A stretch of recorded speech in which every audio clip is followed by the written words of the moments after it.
Hello friends, अभिनंदन है आपका मेरे चैनल अजब गजब संसार में। दोस्तों, आपने महाभारत का युद्ध तो देखा ही होगा, टीवी में भी और बुक्स में भी पढ़ा होगा। जिस समय भीष्म पितामह बाणों की शैया पर पड़े थे, उसी समय सब लोग उनसे मिलने आ रहे थे। श्री कृष्ण भगवान भी मिलने आए और उनके साथ पांडव भी आए। तो मैं उसी समय की एक घटना आपको बताने जा रही हूँ।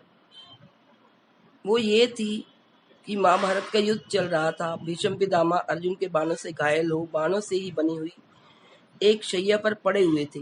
कौरव और पांडव दल के लोग प्रतिदिन उनसे मिलने जाया करते थे। एक दिन का प्रसंग है कि पांचों भाई और द्रौपदी चारों तरफ बैठे थे और पितामह उन्हें उपदेश दे रहे थे।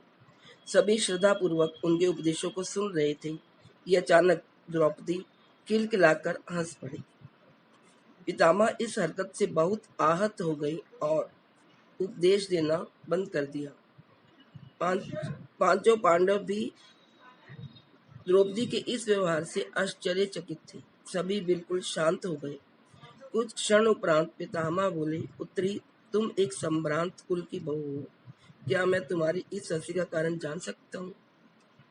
द्रौपदी बोली, पितामह, आज आप हमें अन्याय के विरुद्ध लड़ने का उपदेश दे रहे हैं, लेकिन जब भरी सभा में मुझे निर्वस्त्र करने की कुचेष्टा की जा रही थी, तब कहाँ चला गया था आपका यह उपदेश? आखिर तब आपने भी क्यों मौन धारण कर रखा था? यह सुन पितामह की आंखों में आंसू आ गए। कातर स्वर में उन्होंने कहा, पुत्री, तुम तो जानती ही हो कि मैं उस समय दुर्योधन का अन्न खा रहा था। वह अन्न प्रजा को दुखी कर एकत्रित किया गया था। ऐसे अन्न को भोगने से मेरे संस्कार भी क्षीण पड़ गए थे।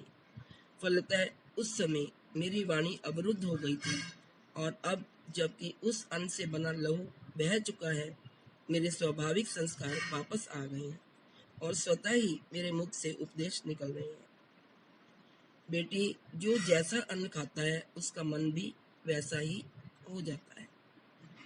दोस्तों, तभी तो कहा जाता है, जैसा खाएंगे अन्न वैसा होगा मन। तो आज इस वीडियो में इतना ही। हमेशा हंसते रहिए, मुस्कुराते रहिए और खुशियाँ बांटते रहिए। आशा है आपको मेरी यह वीडियो अच्छी लगी होगी। Please like, share and subscribe.